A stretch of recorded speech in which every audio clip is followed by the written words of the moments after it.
আমার বাবারও কোনো সম্পদ না, আর আমি আমদার শিল্পপতিও না। আমি আমি এক বাবার এক ছেলে। আমি প্রত্যেকটা পরিবার থেকে আমার ভালোবাসা অর্জন করতে চাই। যদি আমি কারো মনে কোনো কথা, কোনো আচার আচরণে আমার পরিবার থেকে আমার ছেলে মেয়ে যদি আপনাদের কারোর কাছে কোনোদিন কোনো অপরাধ করে থাকে, দয়া করে আমাকে ক্ষমা করে দিবেন। আর যদি ভালো লাগে, আমরা যেহেতু মৃত ব্যক্তিদের মাগফিরাত কামনা করি নাই, আমরা মৃত ব্যক্তিদের সব এই সবার সবটুকু মৃত ব্যক্তি পাবে, আমরাই পাবো যদি আল্লাহ আমাদেরকে দেয়। মৃত ব্যক্তিদের জন্য এটা নাজাতের ফয়সালা, আমাদের জন্য এটা কি একটা, আমাদের জন্য একটা মানে ভালো হওয়ার রাস্তার পরিবেশ তৈরি হয়। আমরা যদি অন্তত পক্ষে হুজুরা যে বয়ানটুকু করেছেন, আমরা আল্লাহ না, যারা আল্লাহ এখানে আসছেন, আমাদের মসজিদের প্রতীক সভা আছেন, প্রতিদিন প্রতি শুক্রবারে উনি মসজিদে বয়ান করেন। আমরা যারা প্রতিদিন না, প্রতি শুক্রবারে অন্তত পক্ষে যাই না, মানে ওনার বয়ান থেকে অনেক কিছুই শিক্ষা নেই, অনেক কিছুই জানতে চেষ্টা করি। আমরা যদি এইটুকু আমল থেকে ছোট্ট একটা জিনিসের প্রতি আমরা আমল করার চেষ্টা করি, ইনশাল্লাহ আমাদের ভালো একটা ফয়সালা আসবে ইনশাল্লাহ আল্লাহ পক্ষ থেকে। যেহেতু আমি শেষ করবো, এই অনেকটা কষ্টের কারণে কিন্তু এই কথাটি বলা আমার। তাহলে আপনারা যদি চান, তাহলে আপনাদের কাছে কি আমরা আগামীতে ইনশাল্লাহ যাওয়ার চেষ্টা করবো কিনা? সবাই রাজি আছেন তো ইনশাল্লাহ? ইনশাল্লাহ আমি যে কথাগুলি বললাম, যদি আপনাদের মনে কারো কোনো কষ্ট থাকে দয়া করে মাফ করে দিবেন। এই পর্যন্ত আমার কথা। আমি আসলে এই ইসলামের যে এইখানে যারা আসছে তাদের মতো কেউ না, একজন নগণ্য একজন ব্যক্তি আপনাদের যারা যারা যায়। আচ্ছা শুনি, দু একটা কথা শুনি। সকলের কাছে দোয়া চাই এবং আপনাদের সর্বোচ্চ সহযোগিতা চেয়ে আমি আমার কথা শেষ করছি। আসসালামু আলাইকুম ওয়া রাহমাতুল্লাহি ওয়া বারাকাতুহু। আলহামদুলিল্লাহ, আমরা এতক্ষণ যাবৎ অনেক কিছু শুনছি, দিনের আলোচনা শুনছি। প্রথমে ইসহাক সাদি রহমতুল্লাহ বলে যে কতরা কতরা দরিয়া শহর, একটা বিল্ডিং এর উপর থেকে যদি এক ফোঁটা করে পানি পড়ে, প্রথম ছোট একটা হালকা একটা গর্ত হয়, এই গর্তে থেকে আবার যখন পানি পড়তে থেকে আসতে একটা যাওয়ার রাস্তা হয়। এর থেকে আবার কি হয়, বড় একটা অনেক একটা খাল হয়, খাল থেকে আবার কি হয়, নদী হয়, নদী থেকে কি হয়, অনেক বড় একটা সাগর হয়। এর থেকে অতএব যে ইন্নাদ দীন ইনদাল্লাহিল ইসলাম, আল্লাহ তাআলা ইসলামকে নির্বাচন করেছেন শুধু মানুষের সংশোধনের জন্য। এই জন্য আমরা সামনে থেকে আমাদের এমদাদুল চাচা যে কথা বলেছে, আমরা দিনের কাজে আমরা অনেক দিতে হবে এরকম কোনো কিছু না, আমরা অল্প করে দিই। যে কথা বললেন কতরা কতরা দরিয়া সাওয়া, যেরকম ভাবে ছাদ থেকে বিল্ডিং থেকে এক ফোঁটা করে পানি পড়লে যেরকম প্রথমে গর্ত হয়, গর্ত থেকে একটা স্তরে একটা আকার হয়, আকার থেকে আবার খাল হয়, খাল থেকে নদী হয়, নদী থেকে আবার সমুদ্র হয়। এরকম ভাবে আমরা দিনের কাজে আল্লাহ হচ্ছে যে ব্যক্তি চাইব আমি তাকেই সহযোগিতা করবো। কিসের জন্য করবো? একমাত্র আল্লাহ এবং আল্লাহ তাআলার রাসূলকে সন্তুষ্ট করার জন্য। কেননা দেখেন ভাই, আমাদের কত টাকা কত দিকে চলে যায়, আমাদের অনেকেই আছে বাবা নাই, মা নাই, আত্মীয় স্বজন নাই, তাদের জন্য আমরা সব আমরা পাঠাতে পারি না। আমারও তো বাবা নাই, আমারও তো মা নাই, আপনারও তো বাবা নাই, আপনার তো মা নাই, বোন নাই, আত্মীয় স্বজন নাই। এই জন্য আমাদের জন্য আমাদের বাবা অনেক কিছু রেখে গিয়েছে, তাদের জন্য যে রেখে গিয়েছে এটা তাদের সম্পদ, তাদের সম্পদ আমরা ভোগ করতেছি, তাদের সম্পদ যদি আমরা ভোগ করতে পারতেছি, তো তাদের জন্য আমরা একটু পাঠাইতে পারবো না কেন? এটা তাদের হক।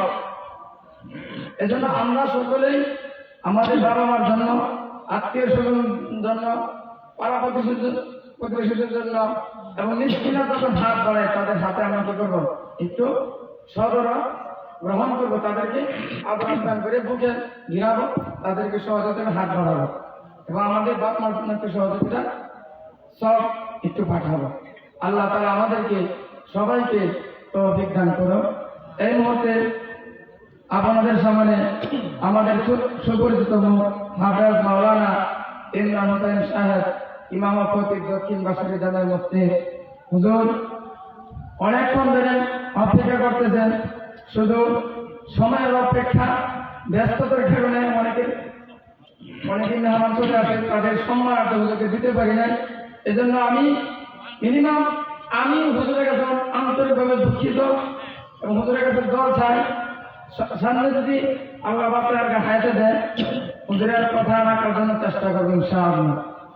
আমি হুজুরকে সবাই অনুরোধ করবো তাকরীর পেশ করার জন্য। আসসালামু আলাইকুম ওয়া রাহমাতুল্লাহি ওয়া বারাকাতুহু। সকলেই কেমন আছেন? আলহামদুলিল্লাহ, আপনাদের দোয়া আমিও ভালো আছি। রাত তো অনেক হয়ে গেছে, কিছুক্ষণ কথা শোনা যাবে? শুনতে রাজি আছেন তো? ইনশাআল্লাহ। ইনশাআল্লাহ অনেক রাত হয়ে গেছে, এত লম্বা আলোচনা করব না, মুখতাসর কিছু কথা বলে আমি আমার বয়ান শেষ করে দোয়া করে ইনশাআল্লাহ শেষ করে দেব। সবাই দোয়া করে যাবেন তো ইনশাআল্লাহ। আলহামদুলিল্লাহ الذي جعل الشمس والقمر بحسبان والنجم والشجر يسجدان وفضل زمانا على زمان كما فضل مكانا على مكان وإنسانا على إنسان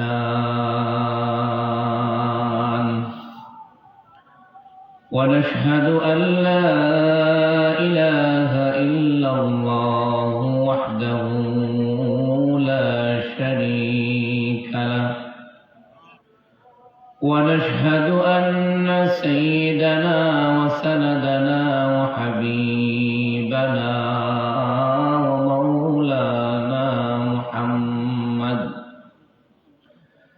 ومولانا محمدا عبده ورسوله أرسله بالحق بشيرا ونذيرا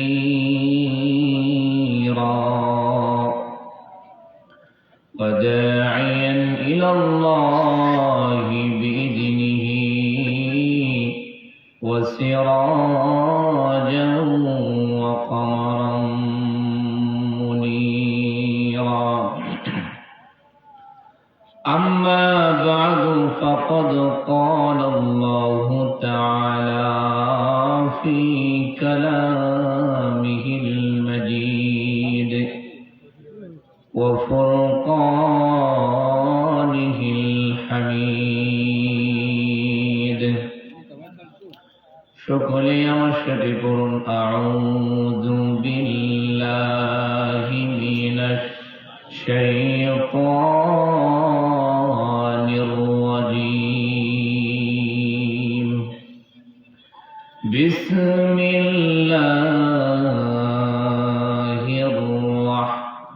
রাহমানির রাহিম يا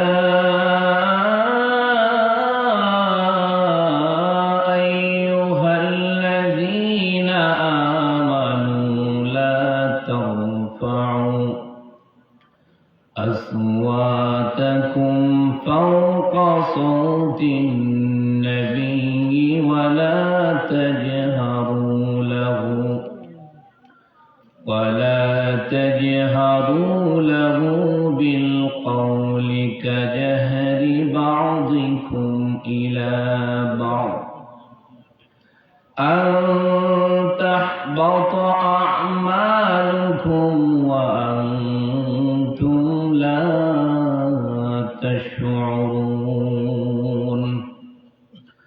وقال النبي صلى الله عليه وسلم: لا يؤمن أحدكم حتى أكون أحب إليه من والده وولده والناس أجمعين.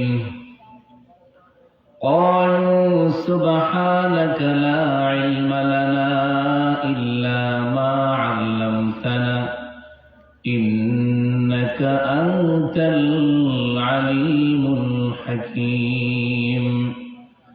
صدق الله المولانا العظيم وصدق رسوله النبي الكريم ونحن على ذلك من الشاهدين والشاكرين والحمد لله رب العالمين.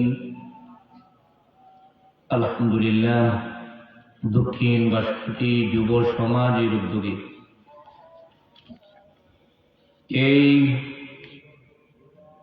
৩০শে ডিসেম্বর আজকের এই জান্নাতি বাগানের সম্মানিত সভাপতি সাহেব হযরত মাওলানা আব্দুর রহিম সাহেব, অধ্যক্ষ তারগাট আনসারিয়া ফাজিল ডিগ্রি মাদ্রাসা, আমার পূর্বে অত্যন্ত চমৎকার আলোচনা করেছেন হযরত মাওলানা মুফতি ফয়জুল্লাহ নুমানী সাহেব।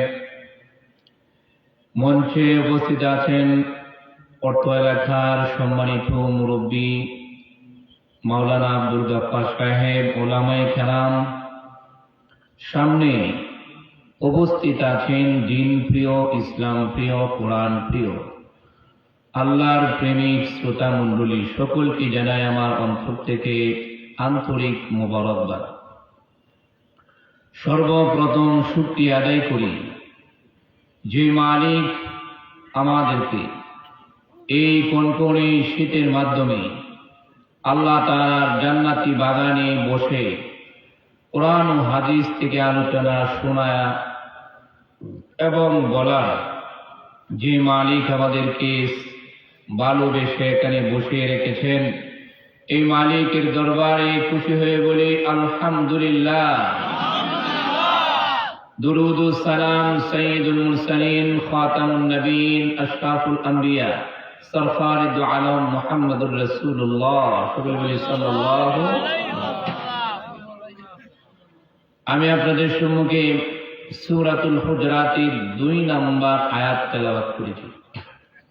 রাসূল করিম সাল্লাল্লাহু আলাইহি ওয়াসাল্লামের অসংখ্য হাদিস থেকে ছোট্ট একটি হাদিস তেলাওয়াত করেছি। এই আয়াত এবং হাদিসের সামঞ্জস্য রেখে কিছু কথা বলবো। সবাই শুনতে রাজি আছেন তো? ইনশাআল্লাহ আমরা একবারে দোয়া শেষ করে যাব ইনশাআল্লাহ। আল্লাহ তাআলা এই হাদিসের মাধ্যমে, এই আয়াতের মাধ্যমে রাসূলকে কত ভালোবেসেছেন এটা আল্লাহ তাআলা পরিচয় জানাইতেছেন, আমাদেরকে মেসেজ দিয়েছেন। আল্লাহ তাআলা রাসূলকে এত ভালোবাসেন, আমাদের কত ভালোবাসা দরকার, ঠিক কিনা বলেন? আল্লাহ তাআলা বলেন, ইয়া আইয়ুহাল্লাযীনা আমানু লা তারফা'উ আসওয়াতাকুম ফাওকা সাওতিন নবী। আল্লাহ তাআলা বলেন, ইয়া আইয়ুহাল্লাযীনা আমানু, হে ঈমানদারেরা। আল্লাহ তাআলা এখানে ঈমানদারদেরকে বলেছেন। আল্লাহ হিন্দুদেরকে বলে নাই, খ্রিস্টানদেরকেও বলে নাই, ইহুদি নাসারাদেরকেও বলে নাই। আল্লাহ ইচ্ছা করলে ইহুদি খ্রিস্টানদেরকে বলতে পারতেন কি পারতেন না? পারতেন পারতেন, কিন্তু বলেন নাই কেন? কারণ আল্লাহ তাআলা জানেন ইহুদি খ্রিস্টানরা আমার জান্নাতে প্রবেশ করতে পারবে না। আমার জান্নাতে যারা আসবে তারা হবে একমাত্র ঈমানওয়ালা। জোরে বলেন সুবহানাল্লাহ। এখানে যারা আমরা উপস্থিত রয়েছে আমরা সবাই ঈমানওয়ালা, ঠিক কিনা বলেন? যদি ঈমান আমাদের না থাকতো, এই গভীর রজনীতে কনকনে শীতের মাধ্যমে আমরা এখানে বসে থাকতাম না। আমাদের অন্তরে জান্নাতের আশা রয়েছে, জাহান্নামের ভয় রয়েছে, ঠিক কিনা বলে? জান্নাতের আশা এখানে বসে এসেছি, এই জন্য আমরা হলাম ঈমানদার। আল্লাহ তাআলা আমাদেরকে ডাক দিয়ে বলেন, ইয়া আইয়ুহাল্লাযীনা আমানু, হে ঈমানদারেরা, লা তারফাউ আসওয়াতাকুম ফাওকা সাওতিন নবী, আমার নবীর সামনে তোমরা উচ্চ সুরে কথা বলবা না। আমার নবীর সামনে তোমরা নিচু আওয়াজে কথা বলবা। কি আওয়াজে বললাম? নিচু আওয়াজে কথা বলবা। বর্তমান জামানায় আমাদের সমাজে অনেক যুবক রয়েছে, যে যুবকরা মুরব্বীদের সামনে উঁচু আওয়াজে কথা বলে, আছে না নাই? যুবকরা মুরব্বীদেরকে মানতে চায় না, শ্রদ্ধা করতে চায় না। যুবকরা মুরব্বীর সামনে দাঁড়ায় দাঁড়ায় সিগারেট খায়, বসে বসে সিগারেট খায়, এরকম যুবক আছে না না? ইল্লা মাশাআল্লাহ, এই বাসাটি গ্রামে নাই, এরকম আছে? আছে? আল্লাহ তাআলা ওই যুবক ভাইদেরকে হেদায়েত দান করুন। এই জন্য আল্লাহ তাআলা বলেন, ও আমার বান্দারা, আমার নবীর সামনে তোমরা দাঁড়ায় উচ্চ সুরে কথা বলবা না। আল্লাহ তাআলা নবীকে কত ভালোবাসেন, কেমন ভালোবাসেন! সাহাবায়ে কেরাম আল্লাহর পয়গম্বরকে কেমন ভালোবাসতেন! সাহাবীদের ইতিহাস পড়লে চোখের পানি জোরে রাখা যায় না। আল্লাহর রাসূলের একজন সাহাবী ছিল হানজালা রাদিয়াল্লাহু তাআলা আনহু।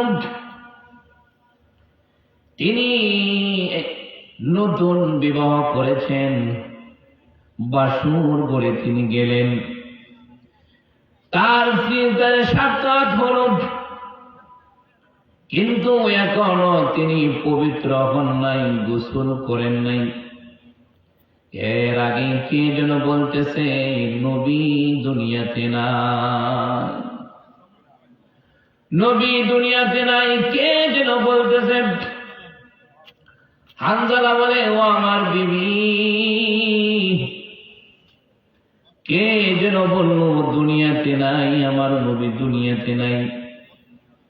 কিসের দুনিয়া, কিসের স্ত্রী? যেই জায়গায় নবী নাই সেই জায়গায় আমি হানজালা থাকতে পারি না।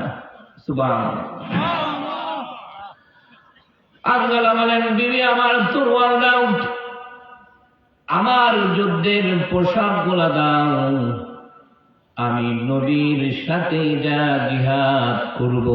জোরে বলেন সুবহানাল্লাহ। বিবি বলেন, স্বামী আমার, আপনি তো অপবিত্র, আপনি কিভাবে জিহাদ করবেন? বলে, যে দুনিয়ার মধ্যে নবী নাই, আমি সেই দুনিয়ায় গোসল করব কার জন্য? দাও, আগে দাও, তরোয়াল দাও, আমি জিহাদের ময়দানে যেতে চাই। হানজালা জিহাদের পোশাক পরিধান করলেন, তরোয়াল হাতে নিলেন, জিহাদের ময়দানে রওনা হলেন। জিহাদের ময়দানে রওনা হয়ে তিনি যুদ্ধ শুরু করে দিলেন। তার মনের মধ্যে তামান্না হলো, দুনিয়াতে নবী নাই, কাউকে বাঁচতে দিব না। সুবহানাল্লাহ। যেই জায়গায় নবী নাই, কোনো কাফের বেঈমান থাকতে পারবে না। আমি হানজালার হাতের তলোয়ার দ্বারা তাদেরকে শেষ করে দিব। হানজালা জিহাদের ময়দানে চলে গেলেন, জিহাদ শুরু করে দিলেন। এত পরিমাণ তিনি জিহাদ করলেন, অনেক বেঈমান কাফেরকে তিনি হত্যা করে দিলেন। এক পর্যায়ে তিনিও শহীদ হয়ে গেলেন। মুসলমানরা বিজয় লাভ করলেন। আল্লাহর পয়গম্বর বলেন, ও আমার সাহাবীরা, আমার শহীদ সাহাবীদেরকে লাশগুলো একত্রিত করো, একত্রিত করে তাদেরকে কবর দেওয়ার ব্যবস্থা করো। কে যেন যুদ্ধের মাঠের এক কোনায় দাঁড়ায় বলো, গো আল্লাহর পয়গম্বর, আমার হানজালা তো গোসল করে আসে নাই। আমার হানজালা শুনেছে নবী দুনিয়াতে নাই। এই কথা শুনে আর দেরি করে নাই। আপনার হানজালা জিহাদের ময়দানে এসেছে, তিনি শহীদ হয়ে গেছে। তার লাশটাকে আপনি গোসল দিয়ে এরপরে দাফন করেন। নিয়ম হলো শহীদের লাশ আনা গোসলে দাফন করা, কিন্তু আমার হানজালা তো গোসল করে নাই, আপনি তাকে গোসল করায় দেন। আল্লাহর পয়গম্বর বলেন, ও আমার সাহাবীরা, হানজালার লাশকে তোমরা খুঁজে বাইর করো। সাহাবীরা তামাম জিহাদের মাঠ খুঁজলেন, হানজালার লাশ তিনি পায় নাই। বলো আল্লাহর রাসূল, আপনার সাহাবীর হানজালার লাশ তো আমরা পাই নাই। আল্লাহ তাআলা জিবরাইল আলাইহিস সালাতু ওয়াস সালামকে পাঠিয়ে দিলেন নবীর কাছে। জোরে বলেন সুবহানাল্লাহ। জিবরাইল বলেন, ও আল্লাহর পয়গম্বর, আপনার হানজালার গোসল দুনিয়ার কোনো পানি দ্বারা হবে না। চেয়ে দেখেন আপনার হানজালার লাশ আসমানে ঝুলন্ত অবস্থায়। জুড়ে বলেন সুবহানাল্লাহ। দুনিয়ার কোনো পানি দিয়ে গোসল হবে না গো নবী,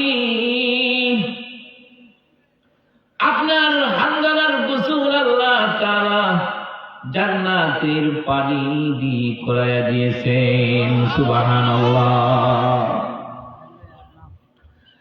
হানজালার লাশ দেখে জমিনের মধ্যে সাহাবায়ে কেরাম যায় দেখেন, হানজালা সাহাবীর চুল থেকে দাড়ি মুবারক থেকে এত সুন্দর পানি টপ টপ করে পড়তেছে। দুনিয়ার পানি আর ওই পানির কোনো মিল নাই। সুবহানাল্লাহ। কত ভালোবাসতেন নবীকে সাহাবা। একজন সাহাবীর নাম হলো আবু বকর, নাম শুনছেন নাকি? আবু বকর রাদিয়াল্লাহু তাআলা আনহু এত ভালো, এত মায়াবী, এত মন নরম সাহাবী ছিলেন। আল্লাহর পয়গম্বর বলেন, ও আবু বকর, তোমাকে নিয়ে আমি মক্কা থেকে মদিনায় হিজরত করব। হিজরতের সময় চলে এসেছেন। আল্লাহর পয়গম্বর আবু বকরের দরজায় যা আস্তে করে নখ দিলেন, এমন ভাবে নখ দিলেন যেন পাশের বাড়ির মানুষ, পাশের মানুষ যেন না শুনতে পারে। গভীর রজনীতে আল্লাহর পয়গম্বর আস্তে করে নেট দেওয়ার সাথে সাথে আবু বকর দরজা খুলে দিলেন। সুবহানাল্লাহ। আল্লাহর পয়গম্বর বলেন, আবু বকর, আস্তে করে আমি নখ দিলাম আর তুমি সাথে সাথে দরজা খুলে ফেললা। তুমি কি রাতে ঘুমাও নাই? আবু বকর বলেন, নবী গো, যেদিন থেকে আপনি বলেছেন মক্কা থেকে মদিনায় হিজরত করবে, সেদিন দীর্ঘ 6 মাস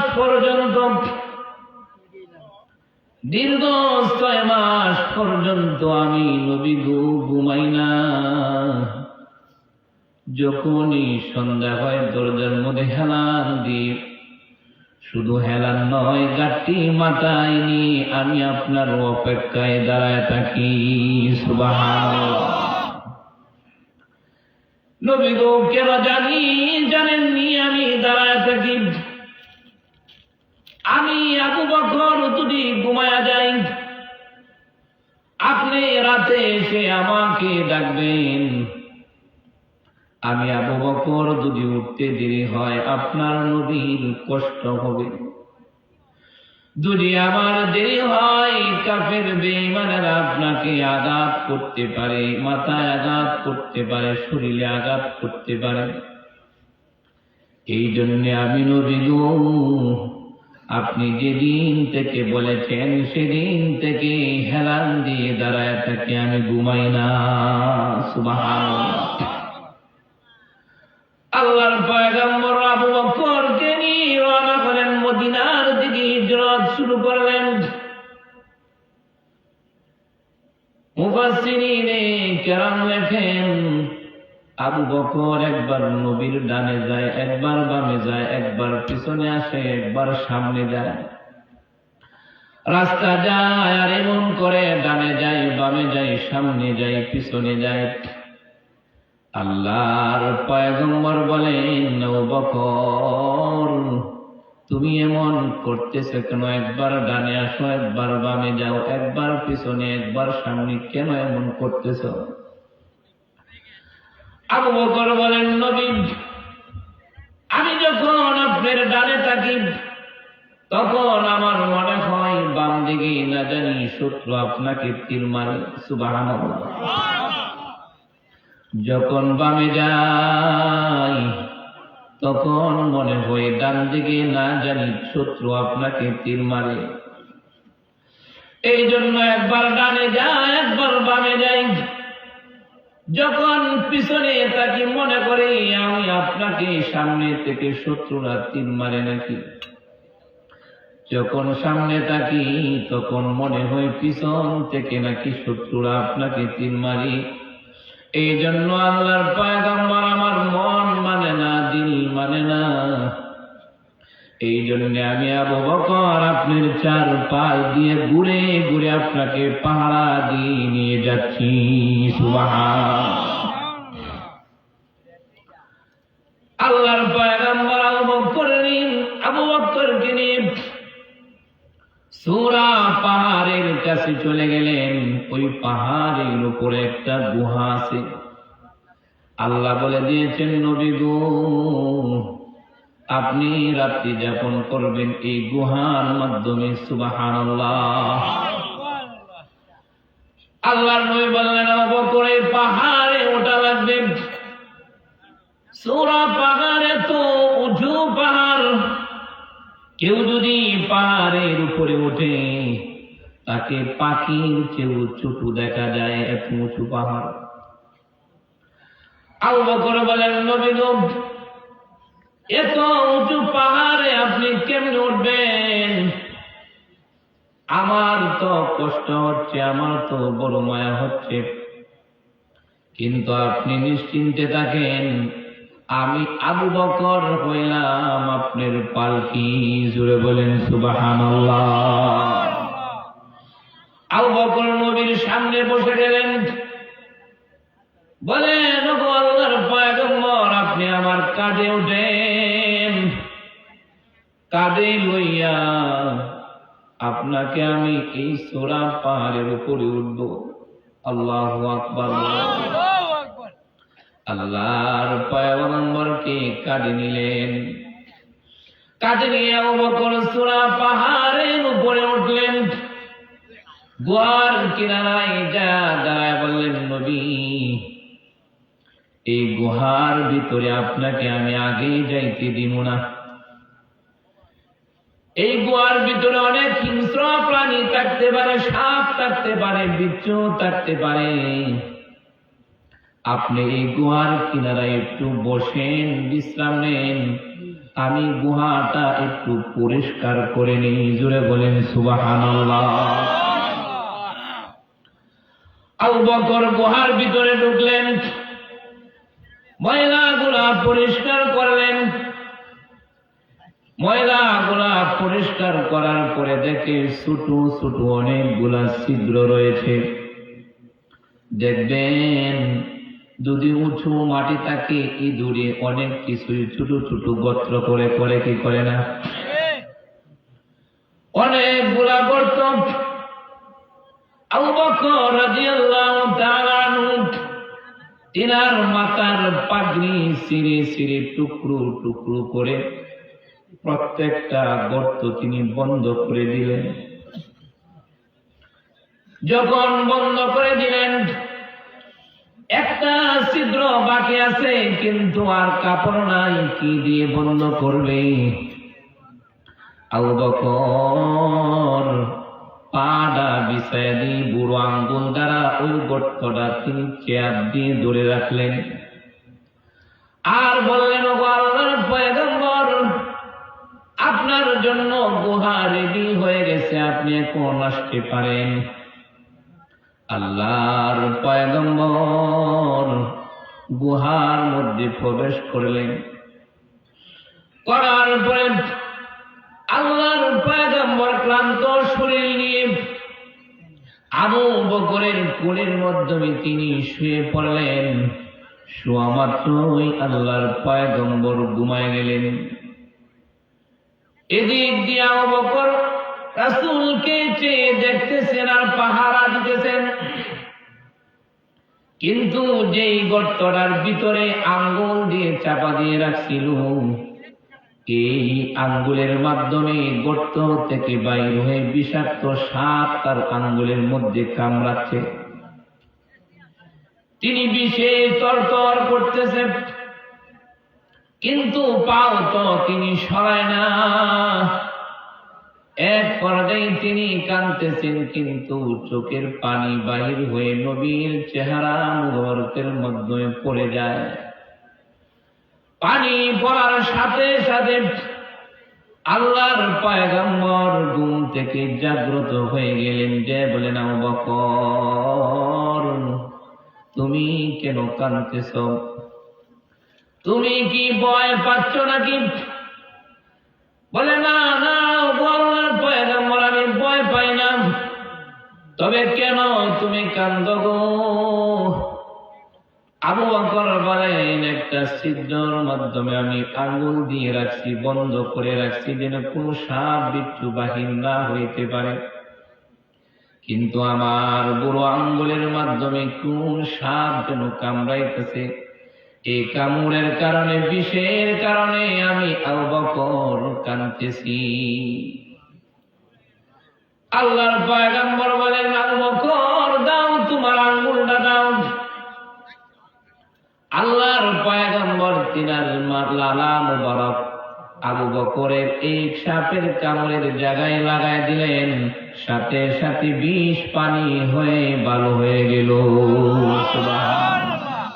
আল্লাহ রাসূলের লালা কত মুবারক, কত দামি ছিল। ভালো হয়ে গেলেন। পা সরাইতে একটা বিশাল বড় সাপ বাইর হয়ে গেল।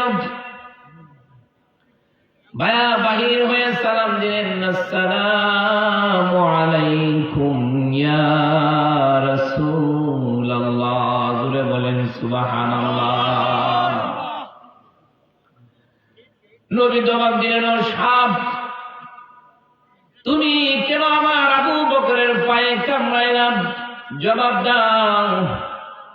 সাপের জবাব আল্লাহ তাআলা জবান খুলে দিলেন। জোরে বলেন সুবহানাল্লাহ। সাপের জবান আল্লাহ খুলে দিলেন।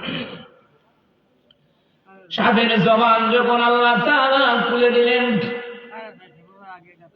বলেন, ওগো আল্লাহর পয়গম্বর, আমি আজকে নয় 500 বছর ধরে আমি এক আসমানি কিতাবের দর্শের ফাঁস দিয়ে যাইতেছিলাম। সেখানে উস্তাদ বলেছিল ওই গুহার মাধ্যমে শেষ নবী আখিরি নবী ওই গুহার মাধ্যমে আশ্রয় নিবেন। ওই যে কিতাবের দর্শের মাধ্যমে যে আমি শুনেছিলাম, সেই দিন থেকে আজকে 500 বছর ধরে এই গাতার মাধ্যমে কে না কে আপনার নবীর জন্যে আমি সাপ অপেক্ষা করতেছিলাম। 500 বছর ধরে অপেক্ষা করতেছি। ও আল্লাহর পয়গম্বর, আমি অনেকগুলো দরজা বানাইছিলাম, অনেকগুলো ছিদ্র বানাইছিলাম, যে ছিদ্র দিয়ে নবী আপনাকে আগে দেখা যায় সেই ছিদ্র দিয়ে আমি দেখব। কিন্তু আপনার সাহাবী আবু বকর আমার সমস্ত দরজাগুলো সে পাগড়ি দিয়ে বন্ধ করে দিয়েছে। একটা দরজা খোলা রাখছে, কিন্তু সেটার মধ্যে সে আঙ্গুল দিয়ে রাখছে। এখন নবী আপনি বলেন 500 বছরের এশ আপনাকে আজকে পেয়েছি, কেমন জ্বালা অন্তরের মাধ্যমে আমার এত জ্বালা উঠেছে, জ্বালার কারণে আপনার সাহাবীকে কামড়াইছি। ও আল্লাহর পয়গম্বর, আপনি তো শুধু মানুষের নবী নয়, আপনি তো শুধু জিনের নবী নয়, আপনি তো শুধু আশরাফুল মাখলুকাতের নবী নয়, আপনি হলেন তামাম দুনিয়ার নবী। জুড়ে বলেন সুবহানাল্লাহ। আল্লাহু আকবার, আল্লাহু আকবার। আপনি তো তামাম দুনিয়ার নবী, আপনার ভাষা সমস্ত প্রাণী বুঝে, সমস্ত প্রাণীর ভাষা আপনি বুঝেন। এই জন্যে এই যে আবু বকর রাদিয়াল্লাহু তাআলা আনহুর কত ভালোবাসা, সাপের কত ভালোবাসা, নবীর জন্য নবীকে কত মহাব্বত করে, ঠিক কিনা বলেন? এই জন্য নবীর মহাব্বত দরকার আছে না নাই? 10 মিনিট কম একটা আলোচনা শেষ করে দিই। হ্যাঁ, আর 10 মিনিট করবো, 20 মিনিট ইনশাআল্লাহ। তাহলে এই যে আল্লাহ রাসূলের ভালোবাসা সমস্ত সাহাবীর ভিতরে কেমন ছিলেন, কত ভালোবাসতেন নবীকে, বনের প্রাণীগুলা কত ভালোবাসতেন নবীকে, এত ভালোবাসতেন নিজের প্রাণ পর্যন্ত দিয়ে দিতেন, নিজের সন্তান সন্ততি পর্যন্ত রাসূলের পদতলে তিনি তারা দিয়ে দিতেন।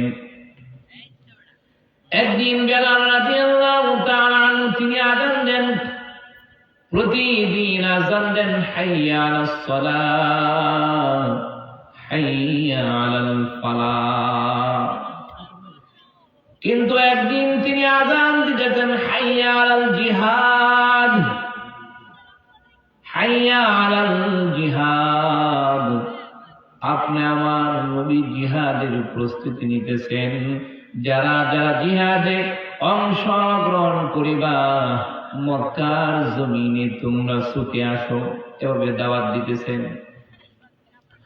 একজন মহিলা জোরে অশ্রু বাইর করে কাঁদতেছেন, কেন্দে কেন্দে বলতেছেন, হায়রে আমার তো দুনিয়ার মাধ্যমে আমার স্বামী শহীদ হয়ে গেছে, আমার সন্তান শহীদ হয়ে গেছে, আজকে নবী জিহাদের জন্য ডাকতেছে, আমার তো দুনিয়াতে কোনো স্বামী নাই, দুনিয়াতে কোনো যোগ্য সন্তানও নাই, কিন্তু ওনার 7 বছরের একটা ছেলে আছে।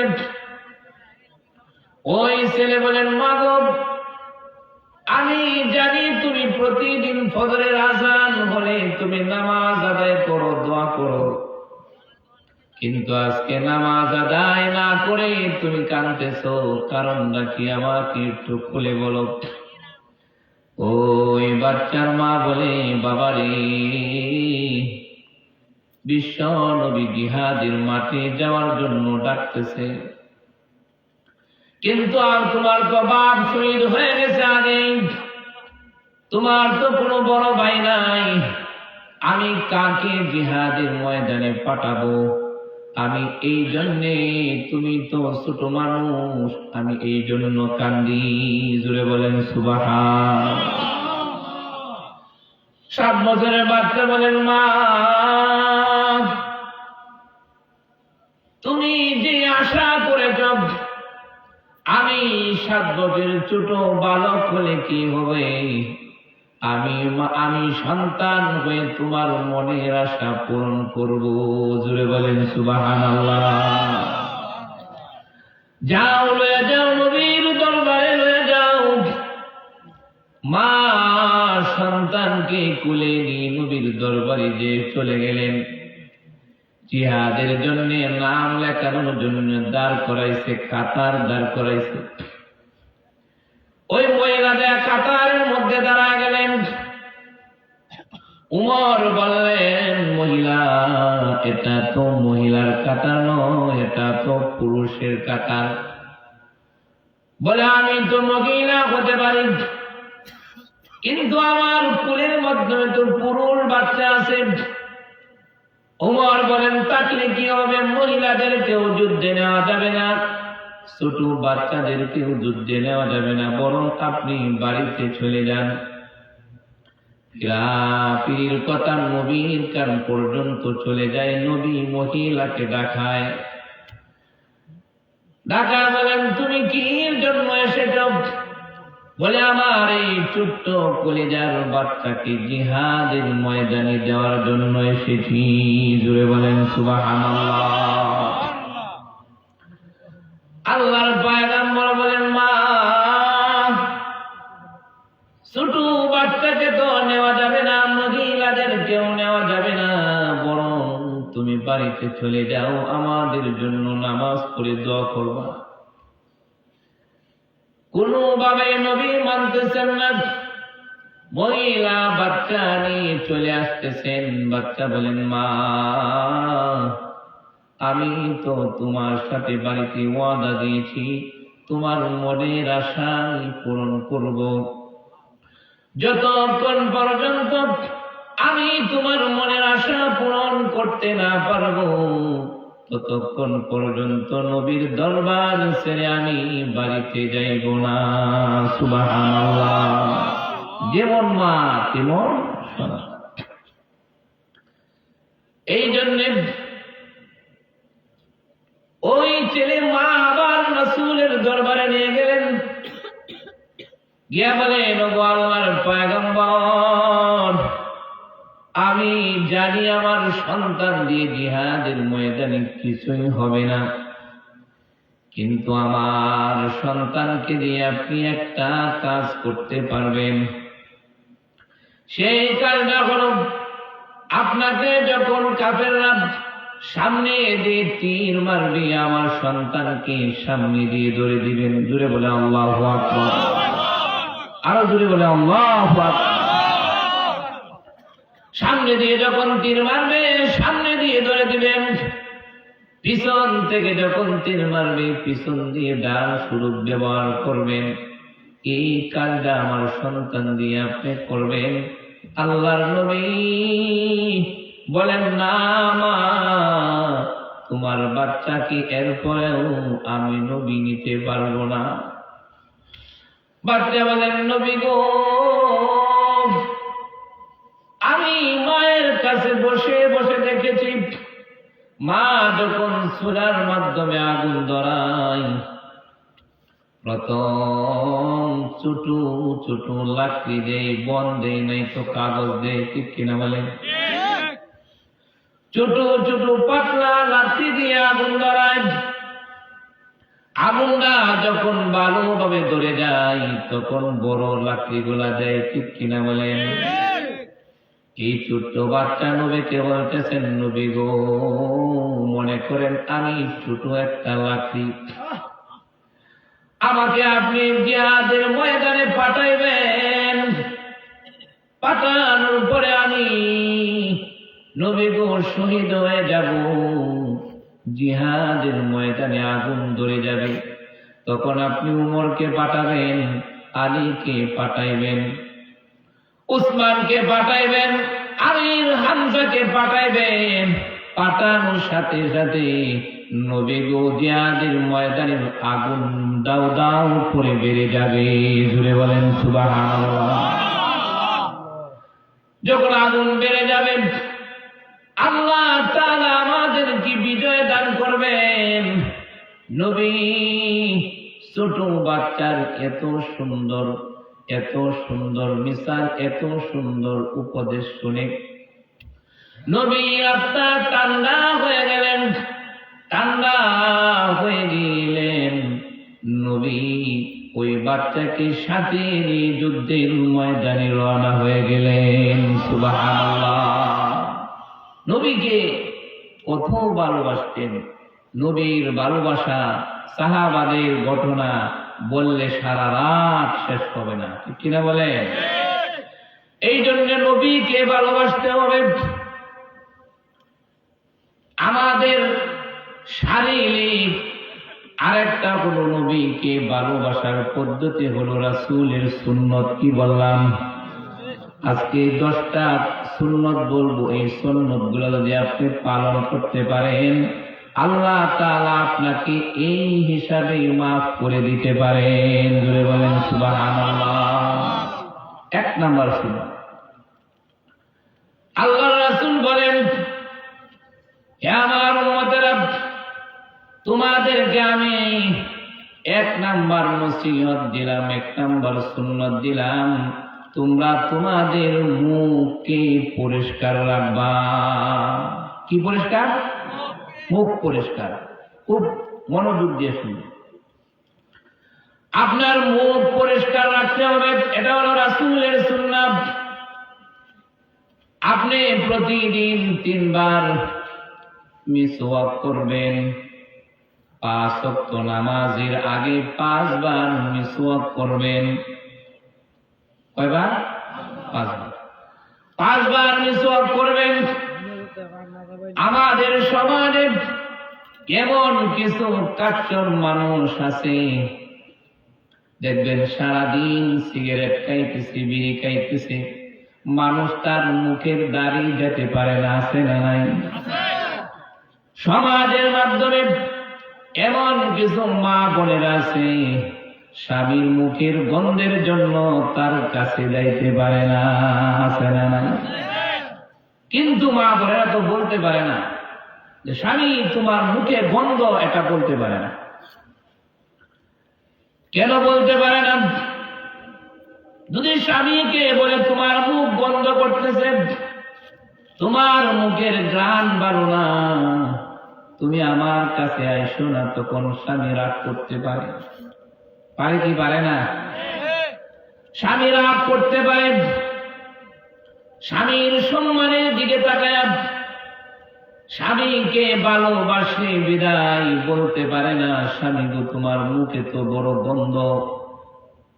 এই জন্য যুবক ভাইয়েরা, যারা বিয়ে শাদী করেছেন, যারা করেন নাই, সবাইকে বলতেছি, যারা করেন নাই তারা এখান থেকে শিক্ষা গ্রহণ করেন, যারা করেছেন আজকে থেকে শিক্ষা গ্রহণ করেন।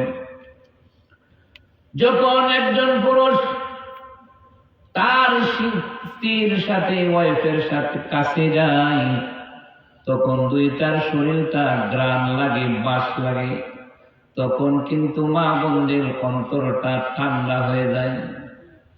যখন স্বামীর মুখে বিড়ির গন্ধ, সিগারেটের গন্ধ, জর্দার গন্ধ, তখন কিন্তু তার মনটা বড় খারাপ হয়ে যায়। ঠিক কিনা বলেন? মা বোনরা কিন্তু শুনতেছে, আসতে যায় না, আমি বলে দৌড়, হুজুরে কি কইছে আর তোমার মুহের অবস্থা কি? কইল কি আর তোমার মুহের অবস্থা কি? অনেক যুবক, অনেক ভাইদেরকে দেখি মুখ এদিক দিয়ে লম্বা হয়ে থাকে, দাড়ি ওই দিক দিয়ে লম্বা হয়ে থাকে। দাড়িগুলাও সুন্দর করে সাইজ করে রাখে না, মুখগুলাও সুন্দর করে সাইজ করে রাখে না। এরকম আছে না নাই? আপনার মুখ আল্লাহ তাআলা এই মুখটাকে সুন্দর তিনার হাত দিয়ে বানাইছেন। আল্লাহ তাআলা বলেন, বান্দারে আমি নিজ হাত দিয়ে তোমার মুখটাকে বানাইলাম, এই মুখটাকে তুমি সুন্দর করে রাখবা। কি করিয়া? দাড়ি কাটিয়া ক্লিন শেভ করিয়া নাকি? হ্যাঁ, দাড়ি কাটতে রাখবেন না ফালায়া? লম্বা করে রাখবেন না? লম্বা লম্বা করে। তাহলে মুখ পরিষ্কার সুন্দর করে প্রতিদিন 5 ওয়াক্ত মিসওয়াক করবেন। এই জন্য দেখবেন যারা 5 ওয়াক্ত নামাজ পড়ে তাদের চেহারা অনেক সুন্দর থাকে, ঠিক কিনা বলেন? কেন? তারা 5 ওয়াক্ত নামাজের মাধ্যমে কুলি করে, উযু করে, 5 বার মুখটাকে ধোয়, হাতটাকে ধোয়। সিগারেট বিড়ি উযু যে খায়, উযুর মাধ্যমে গন্ধগুলা জায়গা আছে না নাই? এই জন্য সিগারেট খাওয়া তো কোনো প্রশ্নই আসে না, বিড়ি খাওয়া তো কোনো প্রশ্নই আসে না। এই জন্য যদি স্ত্রীর ভালোবাসা পেতে চান, স্ত্রীর মোহাব্বত পেতে চান, তাহলে আজকে থেকে মুখটাকে পরিষ্কার রাখবেন। পারবেন তো ইনশাআল্লাহ? অনেক সময় দেখবেন মা বোনদের কাছে গেলে মানে একটু রাগ করে, করে কি করে না? কেড়ে করে আমরা তো মুখ বন্ধ হয়ে যাবে, আমরা গুলো থাকতো তার কি গেছে না, মন চেয়েছে। এই জন্য মুখটাকে পরিষ্কার রাখবেন। 2 নাম্বার সুন্নত হলো মুখকে কাটু করা। কি কাটু করা? মুখকে কাটু রাখবেন। আপনি যদি মুখগুলাকে এত লম্বা লম্বা করে রাখেন, আপনাকে কিন্তু বালু দেখা যায় না। আপনি যখন খাবার খান, ভাত খাইলে ভাত এখানে বেঁচে যায়, ডাল খাইলেও ডাল এখানে বেঁচে যায়। সামনে যে আপনার সামনে স্ত্রী খাইতে বসে, আপনার মুখের কাচরগিরি দেখা তার ভাত খাওয়া যায় না, ঠিক কিনা বলে? এই জন্য মুখ কাটু রাখতে হবে। কি করতে হবে? মুখ কাটু রাখতে হবে। 3 নাম্বার হলো দাড়ি লম্বা করতে হবে। দাড়ি লম্বা। 1 নাম্বার মুখ পরিষ্কার, 2 নাম্বার মুখ কাটু, 3 নাম্বার হলো দাড়ি লম্বা করা। কি করা? 3 নাম্বার সুন্নত কি? দাড়ি লম্বা করতে হবে। এখানে অনেকে আছেন, সমাজে অনেকে আছেন যারা দাড়ি রাখেন না, দাড়ি লম্বা করতে চান না। এরকম আছে না নাই? এই জন্য 3 নাম্বার সুন্নত হলো দাড়ি লম্বা করতে হবে। 4 নাম্বার সুন্নত হলো শরীরের অঙ্গ প্রত্যঙ্গ চিপা চাপা পরিষ্কার রাখতে হবে। 5 নাম্বার সুন্নত হলো নাভির নিচে পরিষ্কার রাখতে হবে। পারবেন তো? 6 নাম্বার সুন্নত হলো হাতের মুখ কাটতে হবে, হাতের মুখ কাটো রাখতে হবে। আমার অনেক যুবক ভাইদের হাতে দেখি মুখ লম্বা রাখে, আছে না নাই? বাইরে মুখ লম্বা সরে কয়ে তো কলম বানায়, কলম বানাই বলে লোক দিয়ে কম কম কম। নখ লম্বা রাখে, কিন্তু নখ লম্বা রাখা যাবে না। এরও 6 নাম্বার সুন্নত। 7 নাম্বার সুন্নত হলো মাথার চুল সুন্নত তরিকায় রাখা লাগবে। কি তরিকায়? সুন্নত তরিকায় রাখা লাগবে। 8 নাম্বার সুন্নত হলো সুন্নতি জামা পরিধান করতে হবে। কি জামা? সুন্নতি জামা পরিধান করতে হবে। 9 নাম্বার সুন্নত হলো আপনি এই যে শরীরের যত সিপা সাপা আছে এইগুলা সর্বদাই বসে নিজে পরিষ্কার রাখতে হবে। পারবেন তো? অনেক রাত হয়ে গেছে। যে কথাগুলা বললাম, সর্বপ্রথম আমাকে এবং আপনাদেরকে আমল করার তৌফিক দান করুক। সকলে বলেন আমিন। এখন আমরা দোয়া করব, দোয়া করে ইনশাআল্লাহ আমরা বাড়িতে যাব।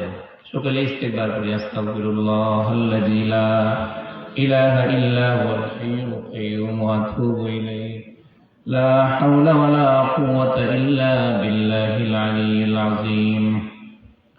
اللهم صل على سيدنا ونبينا وشفيعنا وحبيبنا ومولانا محمد وعلى آله وأصحابه وبارك وسلم